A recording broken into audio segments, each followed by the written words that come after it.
আইডিইবির নেতৃবৃন্দ, যেসব প্রকৌশলীগণ যে কোনো দেশ গঠনের ইঞ্জিনিয়ারিং করেন, সেসব প্রকৌশলবৃন্দ, সুধীবৃন্দ, আসসালামু আলাইকুম ও রহমতুল্লাহি ওয়া বারাকাতুহু।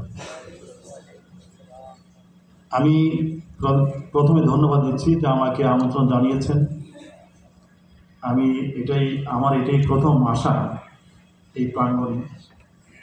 খুব ভালো লাগলো এই প্রাঙ্গণটা দেখে, এই মিলনায়তন দেখে মনে হলো যে প্রকৌশলীরা কত দক্ষ, কত সুন্দর। আপনাদেরকে ধন্যবাদ। আর আপনারা অত্যন্ত সময় উপযোগী একটা সেমিনার করছেন, সেই জন্য ধন্যবাদ। আমি আইডিইবির 54তম প্রতিষ্ঠা বার্ষিকীতে শুভেচ্ছা জানাই, শুভকামনা রইল। এবং আমি দাবি করি যে ডিপ্লোমা ইঞ্জিনিয়ারদের বিরুদ্ধে যে বৈষম্য রয়েছে সেটা দূর হোক, এটা আমাদের প্রাণের দাবি। সুধীবৃন্দ, আমরা এক নতুন বাংলাদেশ অবস্থান করছি।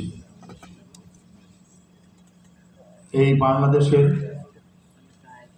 অবস্থানের জন্য যারা অবদান রেখেছেন, প্রাণ দিয়েছেন, রক্ত দিয়েছেন, তারা হলেন যুবক শ্রেণী। তাদের রক্তের বিনিময়ে, প্রাণের বিনিময়ে আমরা এই নতুন দেশ পেয়েছি।